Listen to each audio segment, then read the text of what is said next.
What's that? So.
Hello, Ainsley.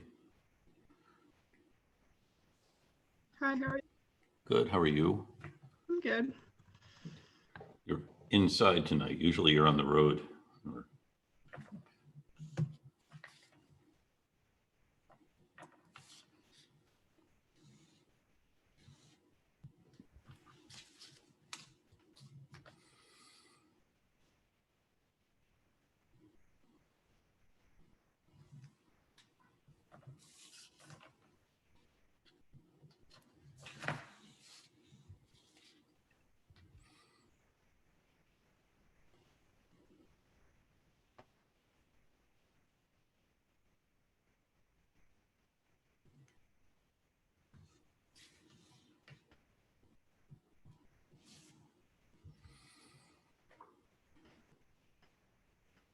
Yeah, I'm home now. Oh, good. So this is our last week.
Okay, it is 4:30, so we should begin. Thank you all for joining us. And so Group 1 has completed its podcast and it's gone live, so everyone has a chance to hear it and be suitably impressed as I was. And the rest of you now know what we're looking for. Okay, are there any questions about anything?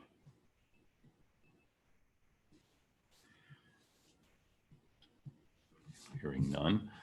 Okay.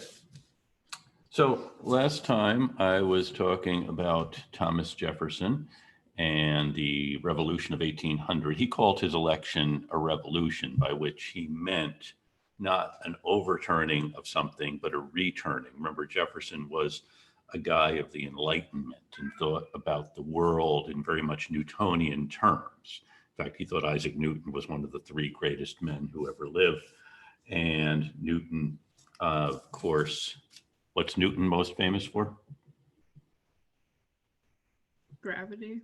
Gravity. Okay, so that's what we would say. I think in the era of the Enlightenment, he was probably best known for his theory of optics, that is light.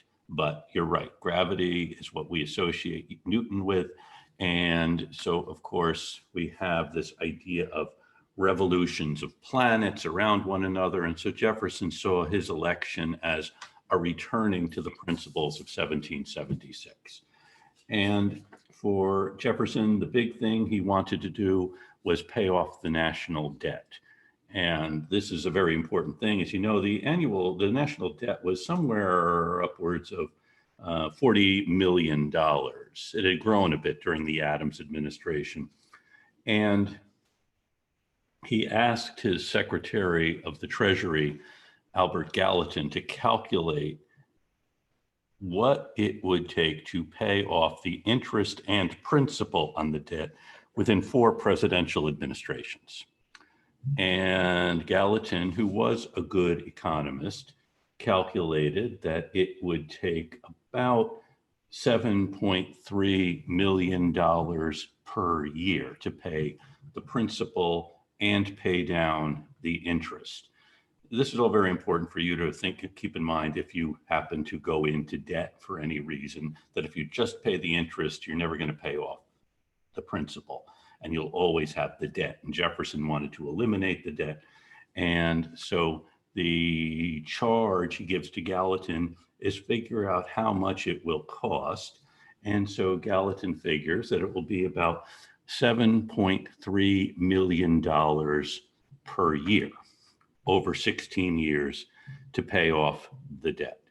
Now, the problem here is that the federal revenues every year are about $10.5 million. So it's a simple arithmetic problem. Every year you earn $10.5 million. Every year you have to pay $7.3 million. How much does the federal government have left to operate? And that's the operating budget. And it's around $3 million. Under the Adams administration, the annual operating budget of the federal government had been $6 million.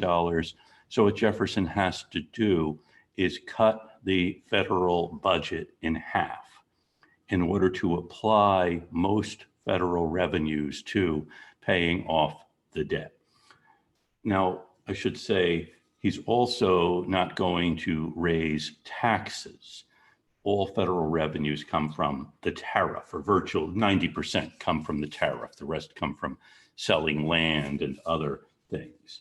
So essentially, you're cutting the budget in half, and then you'll cut it even further to $1.5 million per year, which would mean the Army, the very small Navy, the diplomatic service. I mean, there's not a whole lot that the federal government does, but you're going to cut where you can. And this isn't simply because you feel like cutting spending, but because you understand if the next generation is going to be able to make its own decisions about how they want to live their lives, then they can't be encumbered by this debt. And I'm happy to report that the Jefferson administration is able to pay off the debt, not in 16 years, but in 20 years. And some of the things that stop it from doing it in 16 years are 2 wars, one in Tripoli and one with the British, and an embargo that cuts off trade and purchasing Louisiana. So Jefferson wanted the country, well, I'm just going to start butchering all of this as I start trying to tell you what's going on in the Jefferson administration. First big challenge he has, aside from the debt, is this. No one realized this. Well, actually, here's what happened. After the treaty with England in 1783, Spain resumed control of Florida. And Florida at that time included everything up to the Mississippi River. If you can think about the Florida panhandle extending to the Mississippi River, and New Orleans is on the east or north side of the Mississippi River. New Orleans, very important trading post. French city started around 1712. And so Jefferson and the Spain still had a governor in New Orleans. One of the problems with New Orleans for the French is no one wanted to be there. And so there still was a Spanish intendant there in charge of New Orleans. And he decided, new policy, Americans would come down the river from places like Ohio, Western Pennsylvania, southern and Kentucky on flatboats filled with hogs or corn or other things that they wanted to sell into the international markets. And what they would do when they got there is unload all of their stuff, find some broker who had a warehouse, kind of trade it to the broker who would give them an advance on whatever he was going to make from selling it. And then with this money you're getting, you then could go back home. And what the Spanish governor decides he is going to do is say, Americans no longer can unload their stuff. They have to keep it on their boat until it is sold to a real buyer, not one of these brokers. The Spanish really don't want too many Americans moving into the Ohio River Valley because they see that ultimately they're going to move into the Mississippi River Valley, and then they're going to go to places like Mexico. So the Spanish want to keep the Americans on that side of the Mississippi River. So they announced this new policy about let's not let Americans trade in New Orleans. Now, it's come to our attention that even though there is a Spanish governor in Louisiana, the territory actually is owned by the French. So what would you do about this problem if you're Jefferson? What are your options? You want Americans to be able to bring their stuff down to New Orleans and trade. Also, you want Americans who are moving into southern Georgia and Alabama to be able to go down the Chattahoochee River, the Appalachian River, and trade in the Gulf of Mexico, but the mouths of those rivers are in the hands of the Spanish. So what would you do?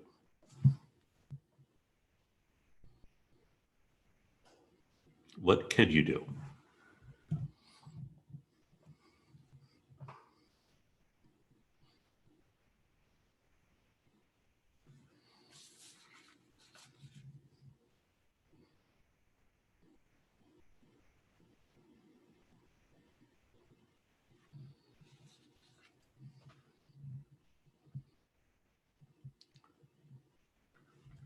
James, it looks like you were formulating an idea.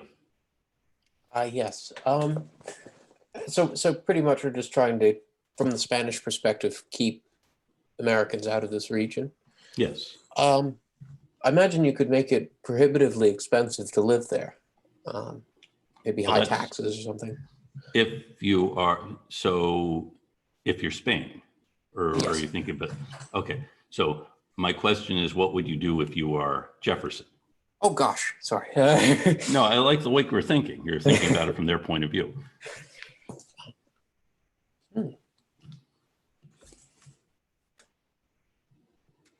I guess you could use embargoes or some sort of trade, like, I don't know, military power, or like essentially cut them off from receiving any supplies, and like trading with anyone. Cut off the Spanish in New Orleans from receiving supplies. Yeah. It's an interesting idea. Um, what kind of force would you need to do that? Troops of some sort.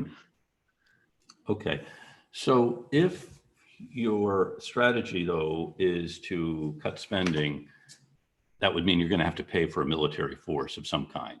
And navies are very expensive things. And the United States doesn't have any ports on the Gulf Coast that it could use to supply a military force to blockade New Orleans. I mean, I'm not saying you're wrong, and I'm not saying that's a bad idea. And it's certainly one that would have some appeal. And I'm just interested that your first instinct is to go to war, which I'm not saying is a bad instinct. Usually, though, you might have a couple of other things as intermediary steps. Tyler says, could you talk to the French since they have a French governor and maybe get them to take care of it for you? And that's another very interesting idea. And that's probably what I would do first. And remember, Jefferson isn't a guy who likes to go to war. And he also understands wars are very expensive things. That's the reason the Adams administration had such a big budget, was it's fighting this war against the French. And I should say the French at this time are fighting a war not only in Europe, they're kind of on a hiatus from the war in Europe temporarily, but they are fighting a war in Saint-Domingue. In the context of the French Revolution, you had a struggle in Saint-Domingue between some of the planters and some of the free people of mixed race, who both see that we should be running things here in Saint-Domingue. And most of the people in Saint-Domingue are enslaved. And so you have two delegations, one representing the white planters, another representing the free people of color, mulattoes and Creoles, going to France and saying, we want to be represented as the people of Saint-Domingue. And we believe, well, you know, in this liberty, equality, fraternity, and so on.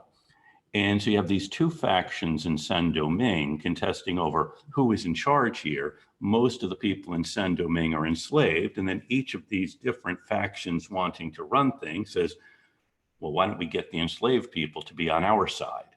And what you see beginning in the 1790s is actually an insurrection in Saint-Domingue by the enslaved people against the planters of both classes. And so one of the big problems the French government has now is in Saint-Domingue, because this is their wealthiest colony. This produces sugar, really essential to the French to have Saint-Domingue continuing to produce sugar. And so the French have sent an army to Saint-Domingue to put down the slave rebellion. By the way, during the Adams administration, the United States had supported the enslaved who were rebelling against their owners. And they made a deal with Toussaint Louverture, who was one of the leaders of the free people of color, who then leads the enslaved people against the planters and against the French. So you have Toussaint Louverture, and the United States says, okay, we'll deal with him because he's actually fighting the French, who are our enemy. Jefferson reverses this policy of the United States supporting the rebels in Saint-Domingue. Meanwhile, the French have sent an army to try to put down the slave rebellion. And it goes very badly for the French army, both because Toussaint Louverture turns out to be a very good military leader and because the French get yellow fever and start dying. So this is kind of the situation for the French. Yes, as Tyler said, they have a governor in Louisiana, but they're fighting to put down this rebellion in Saint-Domingue. And what Jefferson decides to do is, he doesn't listen to Ainsley's advice, which is to start a blockade, send military force. Instead, he sends someone off to go to France and try to get the French to sell us New Orleans and West Florida, really the stretch of coast between New Orleans and the Appalachian River, in what's now in the Florida Panhandle. By the way, if you go to Louisiana, the parishes, which is what they call counties in Louisiana, are the Florida parishes, the ones east of the Mississippi River. So these guys go up to France. Actually, one of them is already there, Robert Livingston, James Monroe, and they propose to the French government that the United States will pay France $10 million for New Orleans and the Gulf Coast. This would be really essential for Americans to be able to bring stuff to New Orleans. Now, at the same time as these guys are in France saying, here, $10 million for New Orleans, Napoleon, who is now the guy in charge in France, hears that his army has just been defeated in Saint-Domingue, which is today, of course, the Republic of Haiti. And Napoleon realizes that if he can't hold on to Haiti, and it's going to be very expensive to do so, there's no point in holding on to Louisiana, which is this big wilderness filled with native people. And France doesn't really have an interest in what it would take to take over all of Louisiana. And here are these Americans offering him $10 million. And Napoleon says, for 15, I'll sell you all of Louisiana. This, of course, exceeds their instructions, but they realize it is too good of a deal to pass up, so they agree. For $15 million, the United States purchases the 828,000 square miles. Essentially, it's the right to all of the territory drained by the Mississippi River and the Missouri River. So the United States purchases most of the interior of the North American continent, essentially everything up to the Rocky Mountains, except for Texas and Colorado, Nevada, which remain part of Spanish territory. So this is one of the biggest land deals in the history of the country, if not the world, extends the border of the United States to the Rocky Mountains. And it wasn't what the Americans had set out to do. Just so you know, the Americans don't have $15 million in gold sitting around, so they have to go to England, borrow it, send that gold from London to Paris. And by the way, does anyone know why Napoleon is interested in getting $15 million in gold at this particular moment? He's at war. He's at war with whom? With Britain. That's exactly the so the Americans borrow the money from England. England then sends it to France. France uses the money to fight the English. So it works out for everybody. Well, it works out best for the United States. So Jefferson gets Louisiana, and this is quite a big deal. Now, there's any other questions on this? Thoughts on this? By the way, Jefferson didn't think the president he didn't think the government of the United States had the power to purchase territory like this. We're purchasing it through treaty. Treaties have to be ratified by the Senate. So Jefferson thought maybe what we should do is amend the Constitution, giving the government of the United States the power to purchase territory by treaty. And a constitutional amendment would take a long time. The other idea he has is to have, say, the state of Tennessee annex Louisiana, because he thought states could annex territory, the United States could not. Fortunately, his cabinet talks him out of this. Napoleon probably would have gotten tired of waiting if he had to go through either a constitutional amendment or getting Tennessee to annex all of this territory. So that's where we are with Louisiana. Okay. Here's another problem for the Jefferson administration. Back in 1795 and 96, as you'll recall, the United States had been threatened by Algiers, which was capturing American ships. The United States built a navy to fight Algiers, and then the United States and Algiers made peace in 1796. And the United States also made peace with the other North African states, which might otherwise be seizing American ships. Tunis, Tripoli, these are to the east of Algiers. Morocco already had made a treaty with the United States. In fact, Morocco, depending on how you count this, is either the first or second country to recognize American independence. But Algiers had been capturing American ships. The United States makes a treaty with Algiers and says, we'll give you well, we'll build a frigate for you. One of the frigates we were building for our Navy, we wound up giving to the Dey of Algiers. We'll give you an annual supply of cannonballs and other stuff so that you'll leave our ships alone. And we make similar deals with Tunis and with Tripoli. Now, it's one thing to promise something, it's another thing to deliver. And so the tribute that the United States has said we're going to give to Algiers, Tunis, and Tripoli is always late.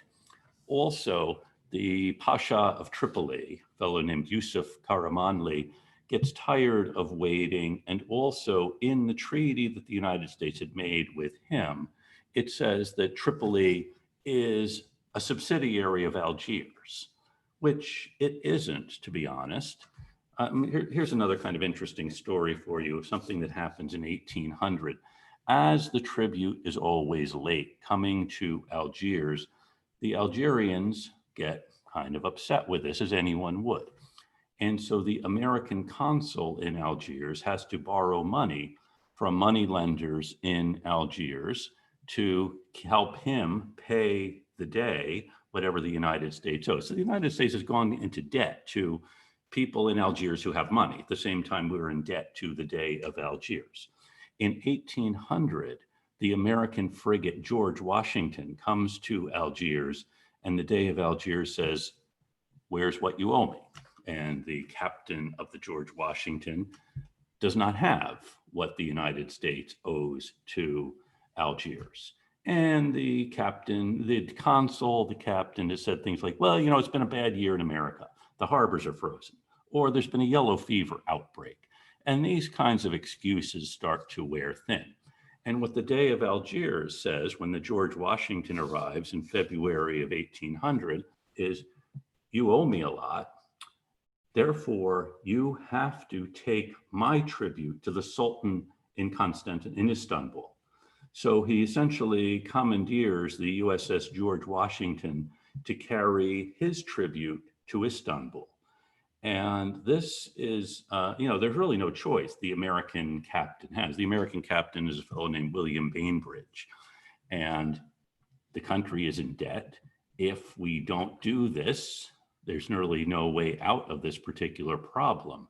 What do you do other than carry the Sultan, the Dey of Algiers' tribute to Istanbul, which he does. Now, things don't go well for the Algerians in Istanbul because their tribute to the Sultan is late, and the Americans and the Ottoman officials get along better than the Algerians and the Ottomans, but that's a story for another day. We still have this problem on the coast of North Africa.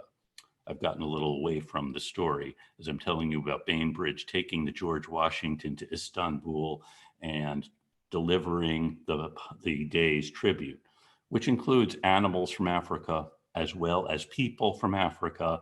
And during the voyage, well, there are all kinds of misadventures during the voyage, but they would be too interesting to share with you. And my role as a history teacher is to try to bore you rather than interest you in the subject. So here is the problem. Tripoli wants to start seizing American merchant ships again because the Americans haven't sent their tribute to Tripoli. And there is an American consulate in Tripoli. And in June of 1800, the Pasha of Tripoli, Yusuf Karamanli, sends some guys to the consulate to cut down the American flag, to cut down the flagpole in front of the consulate, which is the signal that we've gone to war. So that happens in June of 1800. Now, what Tripoli probably wanted was for the United States to send the stuff that they owed to Tripoli and to stop saying Tripoli is subservient to Algiers. Otherwise, Tripoli will start seizing American warships. Now, remember, the Adams administration and the Washington administration had promised to send stuff to Tripoli and to Tunis and to Algiers. What would you do if you are President Jefferson? And you find out that the Pasha of Tripoli has declared war on the United States because you haven't sent the stuff that you owe Tripoli.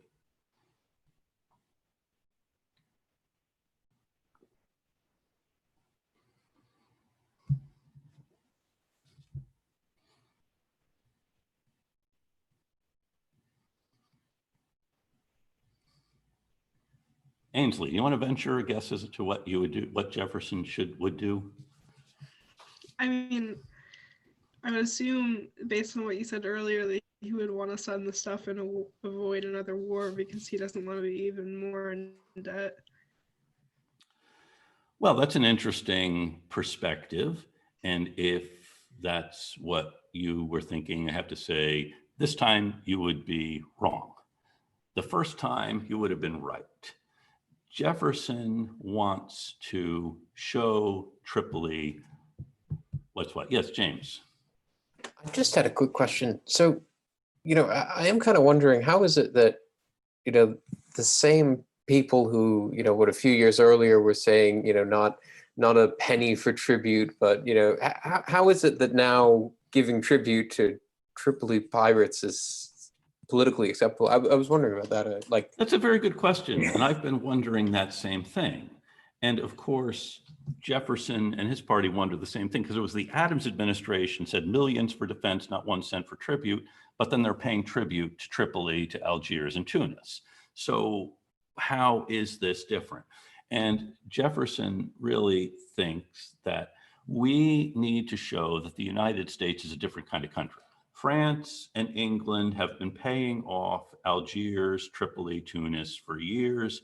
This is the way they do business. And by the way, one thing that had slowed Tripoli down from going to war against the United States was they were at war with Sweden, capturing Swedish ships in the Mediterranean. And they wanted to take that once they settle their war with Sweden, they say, well, who else can we capture? Well, here are these American ships. By the way, the Minister of Marine, the leader of the Tripolitan Naval Force, is actually a Scotsman who had come down to, he might have been captured at some point as a merchant sailor in the Mediterranean, and he rises to the ranks to become the head of the Tripolitan Navy by the time this war rolls around. And the head of the, essentially the foreign ministry in Tripoli is a guy from what is now Georgia on the north slope of the Black Sea.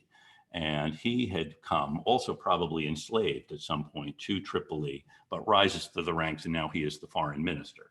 And the Pasha of Tripoli is from a family, the Karamanli family, that had come to Tripoli. Tripoli was governed in an interesting way. The Ottomans technically were in charge, but what they would do is send a garrison of troops to run things, and this was the group in charge. And Yusuf Karamanli's father had been in this garrison, and he had overthrown whoever the Pasha of Tripoli was and set himself up as the Pasha and get support from the Ottomans. And the Ottomans have lots of other things they're worried about rather than who's running things down in Tripoli or in Algiers or Tunis, which all are supposedly under the jurisdiction of the Ottoman Empire. So you have essentially a military government in Tripoli led now by Pasha Yusuf Karamanli. I should say he was the younger son of the father who had seized power. And at first his older brother, whose name was Hamid, had been in the Pasha. And Hamid wasn't very good at being Pasha, at least not good enough to keep his brother from elbowing him out of the way. And I should say one thing you never wanted to be was the younger brother of the Ottoman Sultan, because often the first thing he would do is kill all of his brothers and cousins so no one else would be vying for power. And Hamid Karamanli wasn't shrewd enough to do that. And his brother doesn't kill him. He simply takes his family under house arrest and exiles Hamid to be the governor of Dern, this province in the western part of Tripoli. And so Yusuf Karamanli now is the Pasha, and he is demanding that the Americans pay tribute and says, where's the tribute been? We're going to start capturing American ships. And in his first annual message, when President Jefferson reports on what's been going on in the world, he talks about the messages we have received from Tripoli, and he says they admitted of but one answer. That is, Tripoli is demanding we pay up. Well, we're going to pay up by sending military force.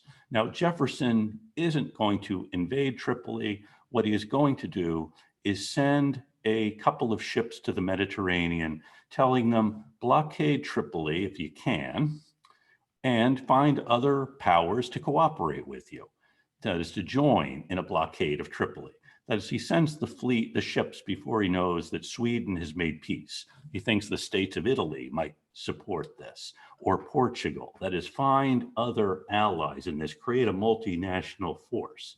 So one of the first American vessels, actually a ship called the Enterprise, sails into the Mediterranean. It encounters a Tripolitan ship. The Tripolitan ship demands that it stop so that it can pay tribute to the Tripolitan ship. And what the American commander, a guy named Truxton, does is say, this is the only tribute we're going to pay. And he starts firing on the Tripolitans and defeats them. So this is, according to the Jefferson story, it's actually the Lieutenant Stirrett is the guy in charge of this particular ship. And Jefferson says, this is the kind of tribute we pay. And he says, the fact that there were so few lives lost in this battle shows that our interest is in the increase of the human race rather than in its destruction. So Jefferson is trying to do something in the Mediterranean that is really somewhat unique. That is, fight a war against Tripoli using at the least possible expense.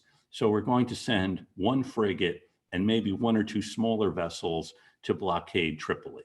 And so this is what happens. And it's not very effective. If you're trying to get Tripoli to not seize American merchant ships, well, it doesn't really get Tripoli to say, okay, we're not going to do that anymore. I'm trying to wonder why they would under these circumstances. So anyway, in 1803, the United States has two frigates. One is the USS Constitution. The other is the USS Philadelphia in the Mediterranean blockading Tripoli. Now, you don't have two vessels on the blockade duty. You have the Philadelphia outside Tripoli. The Constitution is in other parts of the Mediterranean, cruising around looking for Tripolitan ships. And what happens in the fall of 1803 is a lot of small Tripolitan vessels come out to engage the Philadelphia. And the commander of the Philadelphia is William Bainbridge. We last met Captain Bainbridge when he was taking American tribute to Istanbul. And this time, Captain Bainbridge is surrounded by these smaller Tripolitan vessels, and he tries to lead them or get away from them. And in doing that, he runs aground. And the Tripolitans capture the ship and these 300 or so American sailors. Now, of course, and when the tide comes in, the Tripolitans are able to get the Philadelphia off of the reef it had struck, bring it into Tripoli harbor. And now what do you do if you are either Commodore Edward Preble, who's a guy from Maine, or President Jefferson? By the way, it's going to be some time before Jefferson hears about this. The loss of the Philadelphia. This is essentially half of the naval force you have at your disposal has now been captured by the enemy. I think two things come to mind. I imagine it'd be a good idea to try to reach out to anyone else whom the Tripoli pirates are attacking to try to build some sort of a coalition. But I imagine at that point you'd really have to probably have the Constitution pull back so that it's not in danger of being lost too. Yeah, that would be. By the way, just as a point of, I don't know, they're really not pirates. Pirates in the sense of maritime life for people who are unaffiliated with any state. But here, the Tripoli actually is a state that is doing this attacking. And right now, though, the United States is the only country that's at war with Tripoli, which Tripoli knows. France and England, by the way, are now once again at war with each other. And they are interested in seeing the United States, who's a potential ally of the other one, tied up in Tripoli. So it's kind of a tough thing to figure out what to do. By the way, Bainbridge, the USS Constitution Museum has Bainbridge's letters he is writing to Captain Preble telling him about this. And he would write the letter and then between the lines write with lime juice so that Preble could hold it up to a light and then see what it was he's actually saying. He is being held in the Pasha's palace. The men are being held in various places around Tripoli. And the ship is actually being outfitted so that the Pasha can sell it to Tunis. There is some thinking he wants to use it against us, but actually it's more valuable to him to sell to his neighbors, the Tunisians. And of course, this is a big disaster for the United States. And Jefferson has been saying we can fight this war without it actually costing anything. We'll send just 2 frigates, and that should be able to take care of everything. And now you've lost one of them. So politically, this has the potential to be a disaster for the Jefferson administration. I should also say something else about this. Because this war is going to be more expensive than we had imagined, the Jefferson administration asks for a special tax on merchants who are doing business in the Mediterranean to help pay to defray the costs of the war. Now, this is a tax that's going to fall on the New Englanders, and they think, well, is this tax really going to go to that, or is it going to go to purchase Louisiana? I should say the New Englanders weren't really happy with the purchase of Louisiana, because New England already was losing out in its importance to the rest of the country. And now you have this territory to the west that's going to draw more people out there. And this means New England is going to have very little power in the United States as it goes forward. Still a sore point with New Englanders. The loss of power with the people moving west. Why would anyone come here? We have a terrible climate, don't really produce anything that's worth anything. The one thing New England has going for it is being able to build ships and send them to the rest of the world. And the Jefferson administration really wasn't that much interested in New England, but now wants us to pay this tax to do what the Jefferson administration should have been doing, which is protecting our trade, but actually we think to purchase Louisiana. Meanwhile, another character emerges on the scene, and this is the former American consul in Tunis, a guy actually from Brimfield, Massachusetts, named William Eaton. And Eaton had been the consul. He had been a captain in the American Army, and he had been sent during the Washington administration as an aide. It's a long, complicated career of William Eaton. Suffice it to say, in 1797, the Adams administration had sent him to be the American consul in Tunis. And there he had met Hamid Karamanli, the brother of the Pasha. And he had been pushed out of Tripoli by his brother, then pushed out of Dern. And Eaton comes up with a great idea. How about if the United States sends military support to Hamid Karamanli and helps him come back into Tripoli? He can overthrow his brother, he'll become the Pasha, and then he'll make a treaty favorable to us. And so Eaton comes back to the United States to tell the Jefferson administration, I've got this great idea to help overthrow Yusuf Karamanli and establish Hamid as the rightful Pasha of Tripoli. Anyone have any thoughts on this as a thing we should do? I know Ainsley probably wishes that occurred to her.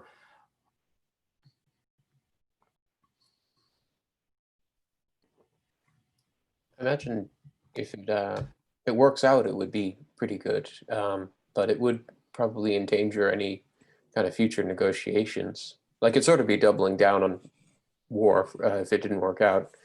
Yeah, I can see that. Yeah. So would you go for this if you were, say, Secretary of State Madison? Oh, definitely. Yeah, I think knocking off the leader and putting in someone else might work out. So might. Anyone else thoughts on this? Sounds a little bit familiar to me. Really? Okay. So Eaton is told, go there. Officially, we have nothing to do with this, but go there, see what you can do.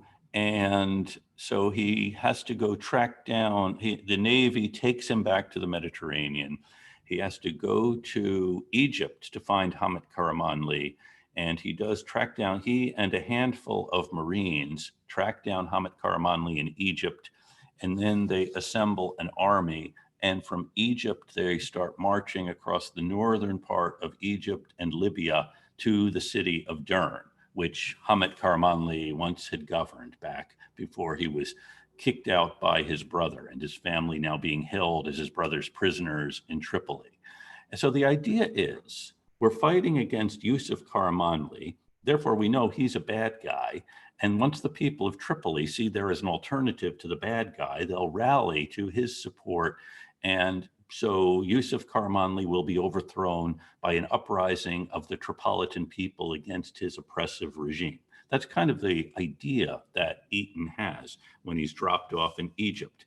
And he does go track, by the way, at this time, the French and the English have been fighting over Egypt. So Egypt is a big war zone. He does find Hamid Karamanli. They assemble an army of Greek mercenaries, Arabs, and under their terms, Eaton now becomes a general, and they lead this campaign across the deserts of northern Egypt and Libya and get to the city of Dern in April of 1805. This is one of the big things happening here.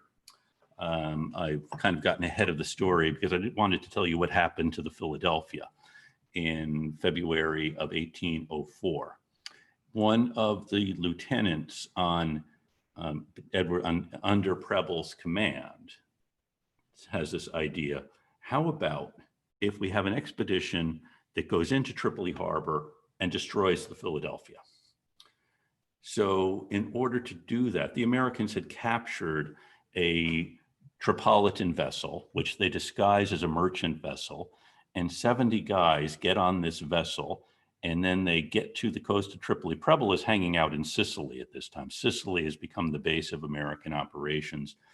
And in February of 1805, in February of 1804, the small vessel makes its way into Tripoli harbor, and all of the crew are hiding below deck. And the lieutenant in charge, is wearing a coat so no one can see he's actually an officer in the Navy. And also they have all kinds of stuff that they are towing to slow their vessel down, because they want to give the appearance that they're actually a merchant vessel that's been damaged in a storm. And they are able to bring this merchant vessel next to the USS Philadelphia that has several dozen crew members aboard. And they say, they do have a translator who says, we want to tie up. And then the Americans board the vessel, force off all of the Tripolitans, and then they set fire to the Philadelphia. And this sets off a tremendous explosion, an explosion that could be seen 60 miles in the desert. And actually, Captain Bainbridge was sleeping in the palace, in his cell in the palace, and the explosion knocked some stones down onto his bed. He thinks this is all a big mistake to do something like this, because this is just going to make Yusuf Karamanli really mad. And then as the Tripolitan guns start firing on the Philadelphia, these guys get back onto their vessel and start rowing away. Now, as this huge ship catches fire, the fire brings all of the air in the surrounding atmosphere to it, which means they can't sail away because they're being pulled back to this burning ship. And as the ship is catching fire, the cannon aboard start firing because they've gotten overheated and they're loaded. So you have this tremendous explosion in Tripoli harbor. And someone out in the desert said it was like the flame, it was like a great bird rising up over the desert, this red flame from the burning of the Philadelphia. It's quite a dramatic moment. And the captain who had led the expedition, he's actually a lieutenant, when he gets back to the Constitution, Preble immediately promotes him to captain. He is still the youngest person ever to be a captain in the United States Navy. And Lord Nelson, the British admiral, says this was the boldest act of naval heroism of the age, the burning of the Philadelphia in Tripoli harbor. And news of it reaches America not that long after news had reached America that the Philadelphia had been captured. And then they get the news that in February it had been destroyed. And this, of course, makes us feel much better about what's happening in Tripoli, even though it doesn't really help to win the war. It's a bold act, dramatic act. I don't want to take anything away from the captain who pulls it off. As you can see, I get really worked up as I'm talking about it. The boldest act of naval heroism of the age. The lieutenant in charge becomes a captain and becomes probably the greatest naval hero, American naval hero of the 19th century. So you still, though, have the problem that doesn't convince Yusuf Karamanli to release the 300 Americans he has as prisoners and not attack American ships. So the Jefferson administration has our friend Eaton lead this army into the northern part of Libya, and also sends more force to blockade Tripoli. So this is what's happening in 1804, 1805. You have an increasing blockade of Tripoli, and also in early 1805, this army going into the western part. By the way, has anyone here been to Dern Street on Beacon Hill? Sounds familiar. Well, yeah. See, once upon a time when we had not, before we sold the Archer Building and the Donahue Building, which are on Temple Street, you would have spent a lot of time going to Dern Street, which is immediately behind the State House. And so now it's even just a memory for us. Of course, you haven't probably been on Beacon Hill for a while, so I'm not holding that against you personally. But yeah, so Dern Street is named because of what happens in Dern in April of 1805. Eaton and Hamid Karamanli reach the city of Dern. The Marine in charge of the American Marines is a guy named Presley O'Bannon. And to this day, by the way, Marines carry what they call the Pasha's sword, the curved sword, which was the sword the Marines would have used when they were here engaged with Karamanli and Eaton in this attempt to take Dern, which they do in April of 1805. This is the first time the Americans capture a foreign city. They take Dern and then are preparing to march on Tripoli. And as they are preparing, the American fleet arrives off of the coast. And by the way, in this preparation, there is something that has not happened that they expected to happen.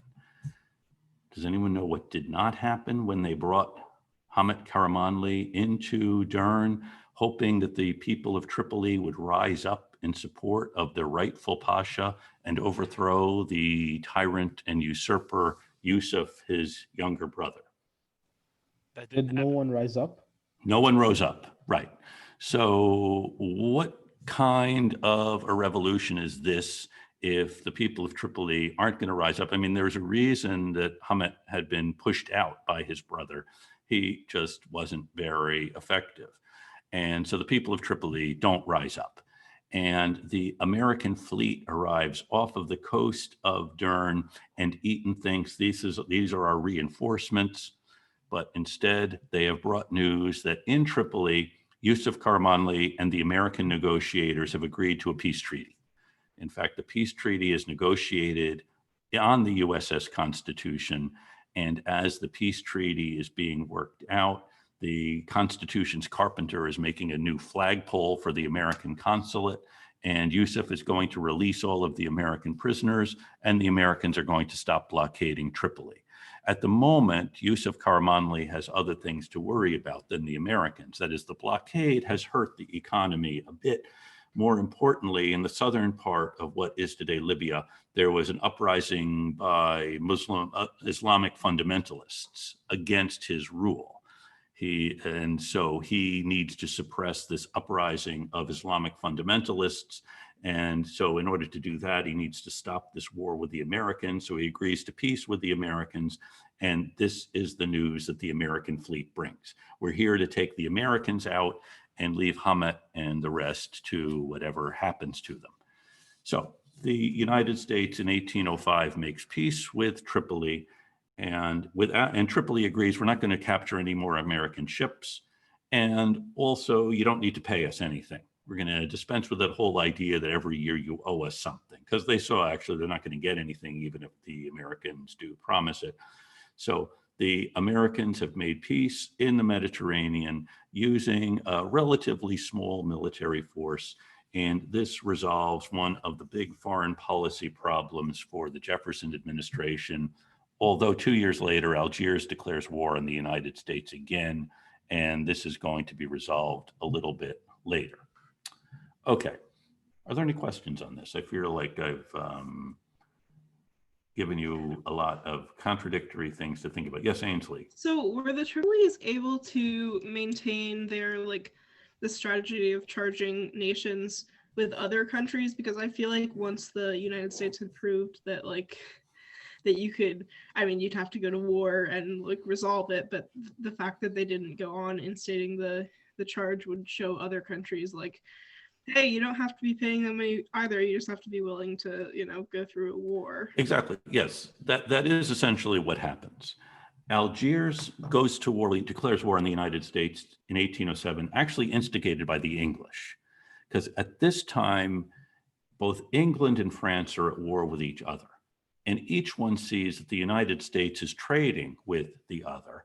Remember, Britain controls most of the sea routes. France controls most of the European continent. And so Americans are trading with the European continent as well as with England. And Napoleon, who is the Emperor of France, decrees that no one can trade with our enemy and also trade with us. And if we find anyone trading with our enemy, we'll seize their ships. The British make a similar declaration. And then the British and both the British and the French have agents in Algiers. In fact, there's a great deal of influence between Marseille and Algiers at this time. And the British tell the Algerians, how about if you declare war on the United States, and that will help keep them out of the Mediterranean. And Algiers does. But at this time, because the Americans are also subject to be seized either by British or French ships, they're staying away from the Mediterranean. But the next phase of this whole war with the North African states ends in 1815 and 1816, when the United States sends a bigger fleet to the Mediterranean and makes peace with Algiers, Tripoli, Tunis, and they all agree no more tribute. And then the similar thing happens with the European powers. England and France had each given these states an annual subsidy and said, go attack our enemies. And then it would be up to you if you're, say, from Naples or from Sweden or Prussia to pay up or have your ships captured. It's one reason that Jefferson thought we can probably get cooperation from other states to change this whole idea of, forcing tribute. So it's a very good question. It really gets to the way these states were operating. Any other questions on this? I'm sort of wondering, now I know the Ottomans were sort of in nominal control here. I guess I'm surprised that the Ottomans weren't involved to a greater extent in sort of reining in some of this activity, because I imagine it would have reflected poorly on the Ottomans to some extent. Well, that's a good question. I think the whole Ottoman polity was much more focused on the Eastern Mediterranean and those territories and the Black Sea, and as opposed to the Western Mediterranean. Remember, as I said, the Americans who do make it to Istanbul are received very well. And even at this time, there are Americans going to Izmir in what is today Turkey and trading there. Yeah, so, and in fact, when Bainbridge had gone to Istanbul, the story is the warship, the George Washington, goes to Istanbul, and no one there had seen this flag before.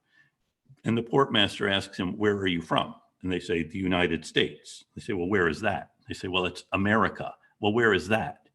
And then someone realizes, they said, oh, you mean the New World. And then they also noticed Bainbridge and the Ottomans were not happy with Algiers, because Algiers was quasi-independent. And you can see it is going to be upsetting things, but it's, the Ottoman polity would leave these distant provinces to kind of govern themselves, paying tribute to the Sultan, not micromanaging, except the ones closer to Anatolia. And in this case, at one of the receptions with the Ottoman officials, they point out that the American flag has stars on it, the Ottoman flag has stars and a moon. So our countries will get along very well because we both have these celestial figures on our flags. And by the way, I also mentioned the small group of Marines who accompanied William Eaton and helped capture the city of Dern. And this will then, of course, inspire the Marine hymn about the shores of Tripoli, because this is where they were first fighting. And Marines at this time, were essentially soldiers who are on warships.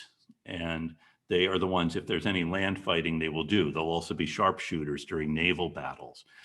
And often, so this is what these Marines were doing in Tripoli. Any other questions on this whole sordid tale of the Mediterranean?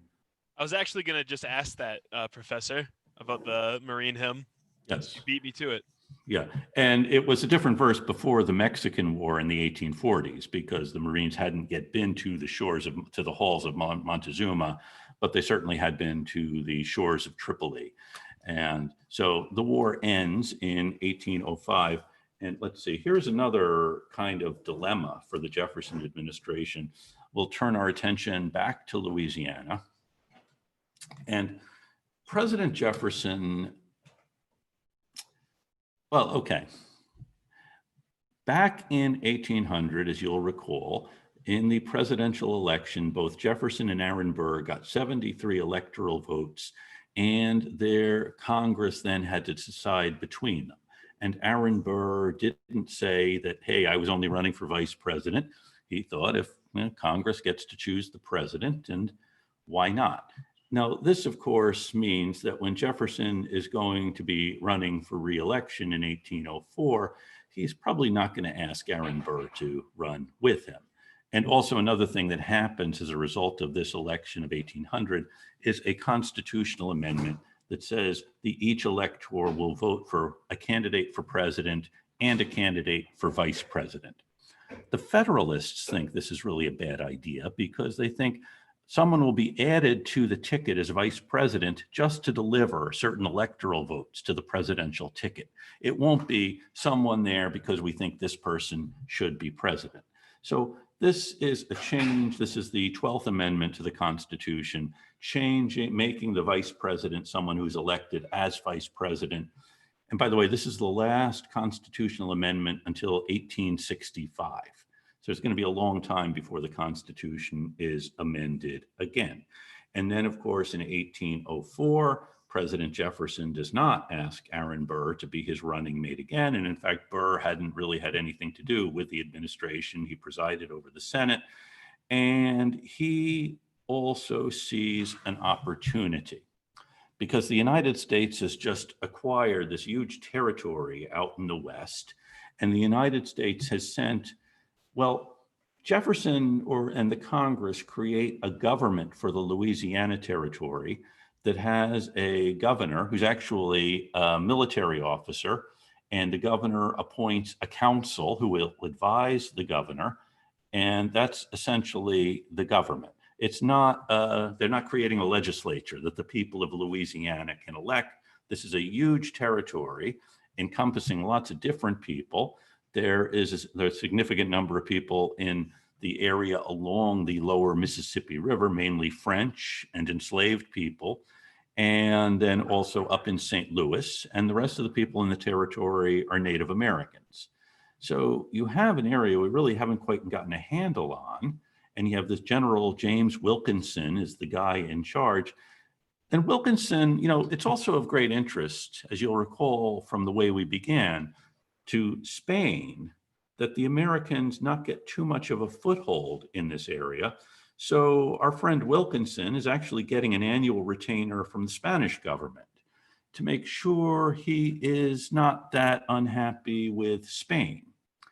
It's kind of an interesting arrangement. And Burr sees a real opportunity here. That is, Jefferson, as I think Ainsley's comments indicated, is not someone who wants to build a big military force and do those kinds of things. Remember, he didn't think the government had the constitutional power to acquire this territory. And what would Jefferson do if someone who really did know how to run something went out into the Mississippi River Valley and got all of these people together and created a separate country in the interior of North America, based along the Ohio River, the Mississippi River, and New Orleans? And so Burr is moving west and talking to lots of other people out there who are kind of disaffected with this government on the other side of the mountains. What do they know about us? And maybe we should form our independent empire in the interior of North America. And here, Burr is a charismatic guy. And remember, he was vice president. We don't really know that the president essentially had fired him. We just know this guy had been vice president. He'd been a senator from New York. He is someone who seems to know a lot of stuff. So Burr has come out into the Ohio River Valley, the Mississippi River Valley, and getting people together to say, hey, why don't we form a militia here? And why don't we be prepared to defend the territory, not really saying whom we're defending it against. And maybe then if we have a base here, we could move on into Mexico. Kind of an ambitious idea that Burr has. It's all very murky. And the Jefferson administration hears rumors that Burr is out here talking about things with one group, and then he's doing something else with another group. We just know he is up to something, but we're not quite sure what. Any thoughts on what you might do if you're President Jefferson and you hear that Aaron Burr is out in the Mississippi River Valley trying to create an independent empire in the central part of the country?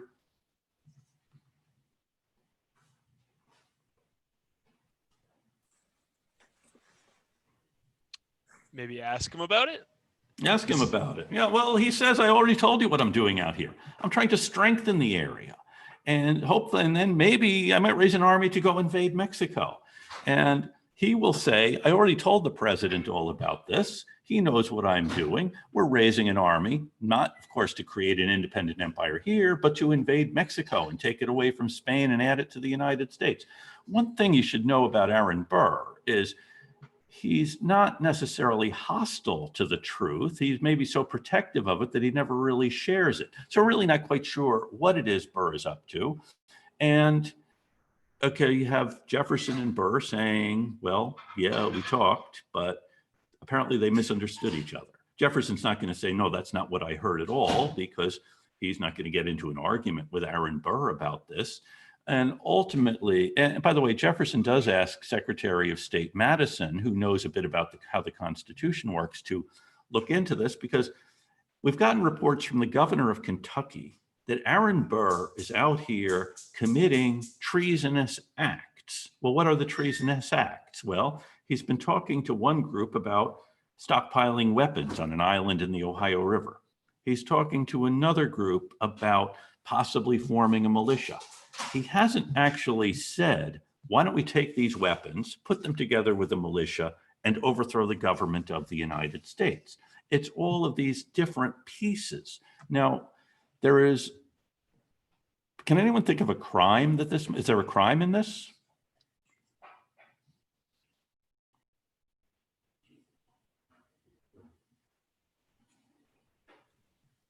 No. Yeah, Sean, that's what James Madison says. No, there really doesn't seem to be a crime in any of this, but you have all of these other pieces that might lead to a crime. And so in 1807, the Jefferson administration, based on this evidence, here Burr is talking to this group about stockpiling weapons on this island in the river. Here he's been talking to this group about this. And now James Wilkinson, the guy down in New Orleans, is saying, yeah, Burr said he wanted to do all of this stuff. You put these pieces together And the Jefferson administration has Aaron Burr, the former vice president, indicted for treason. Now, and Burr is arrested in Mississippi, and he is brought back to the East Coast in chains so that he can stand trial in Richmond for treason.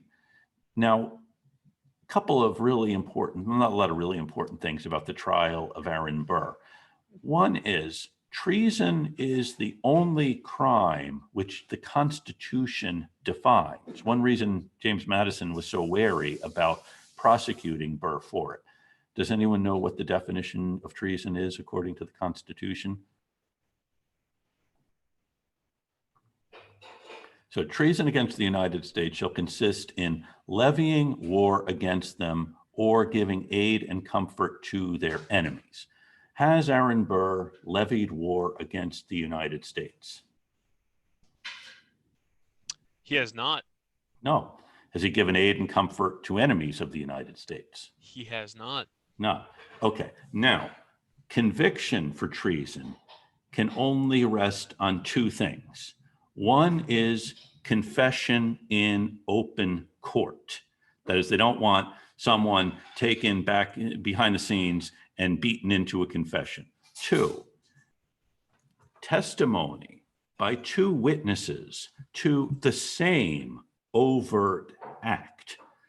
Burr, like Madison, has also read the Constitution very carefully. So he has done this here. People can testify that he did that overt act, stockpiling weapons.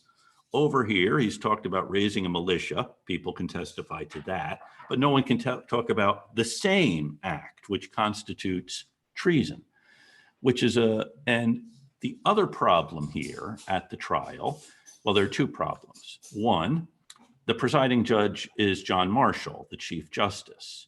And Marshall really doesn't like Jefferson very much, but that's beside the point. He can put that aside. Marshall also knows that Jefferson is a strict constructionist. He wants to go by the exact letter of the Constitution. So the Jefferson administration now is arguing that these different pieces of what Burr is doing are constructive treason. That is, they are the steps leading up to it. And Marshall says, well, that's actually not what the text says. The text says the same overt act. It doesn't say you put this overt act together with that overt act and you get the same act and you can't construct it. So, and the other problem here is Burr says it's really President Jefferson knows all about this. You ought to subpoena him to come testify. And so the court does subpoena President Jefferson to come to Richmond to testify. And what would you do if you were President Jefferson and you get a subpoena from the Chief Justice of the Supreme Court to come out to Richmond to testify in your former vice president's trial for treason? You go to it. Why, Sean? Because well, I guess you don't have to, but he would. Why don't you have to? Why don't you have to? I don't know. Well, if you were Thomas Jefferson, anyone else want to venture an answer to?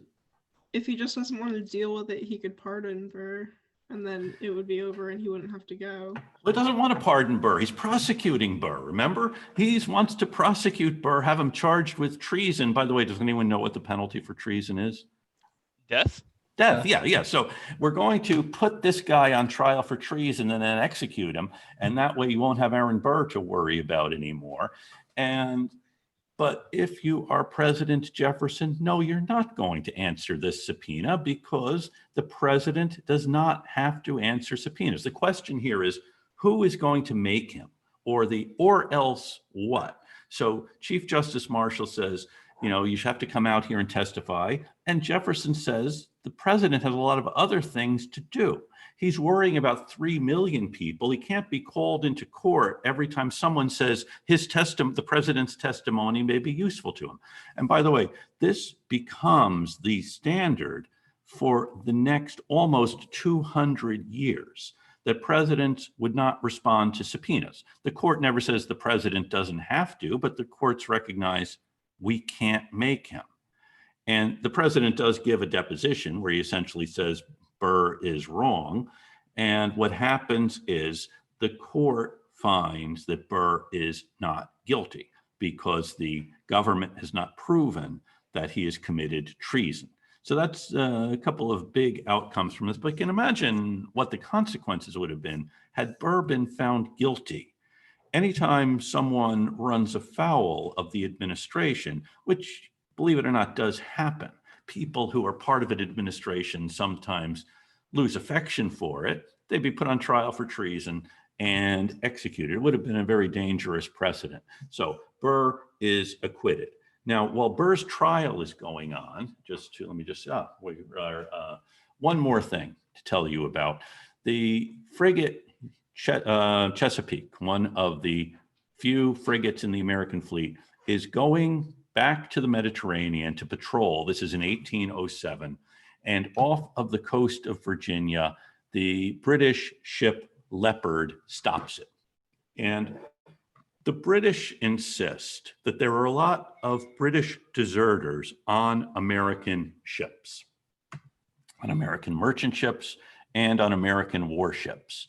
And the captain of the Leopard says he knows about a number of American deserters who now are serving aboard the Chesapeake. So once the Chesapeake enters international waters just off the coast of Virginia, the Leopard stops the ship, the Chesapeake.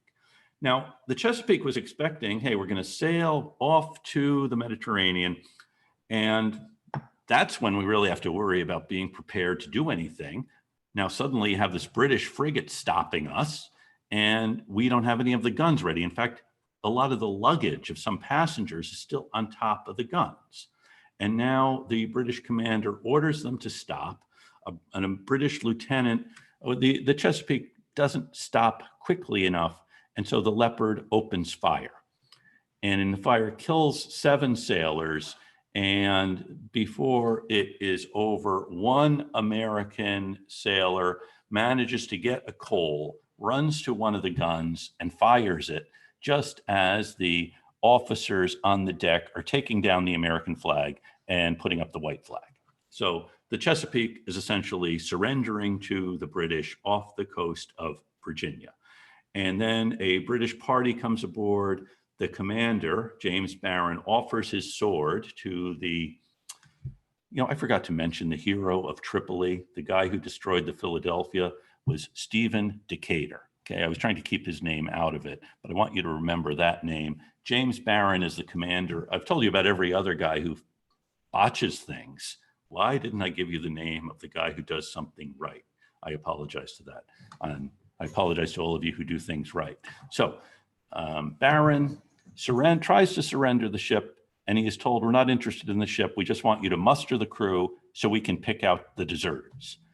And so the crew is mustered, and the British take about 5 guys off of the ship, claiming that they are deserters from the British fleet, and then they sail away. And the Chesapeake is now practically disabled. Barron manages to get her back to Norfolk and to be refitted. And now, what do you do if you're President Jefferson?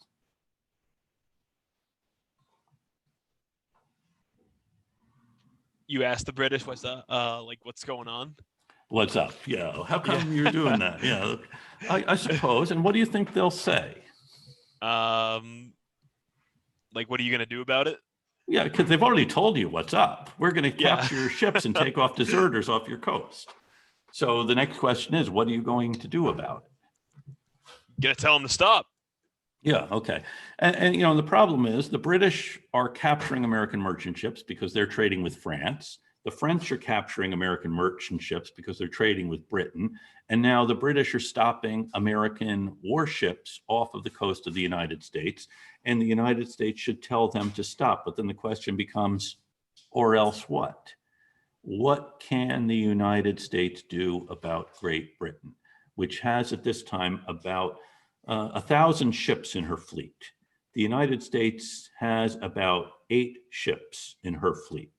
And in fact, Jefferson had cut the defense spending. He thought we shouldn't have these big frigates because they're unwieldy and expensive. We'll have smaller gunboats that can protect rivers and harbors. He saw these gunboats by the Preble borrowed a lot of gunboats from the King of Naples to use in Tripoli. And Jefferson kind of thought these gunboats would be just the thing, each one having one gun and it's enough to defend a river or a harbor.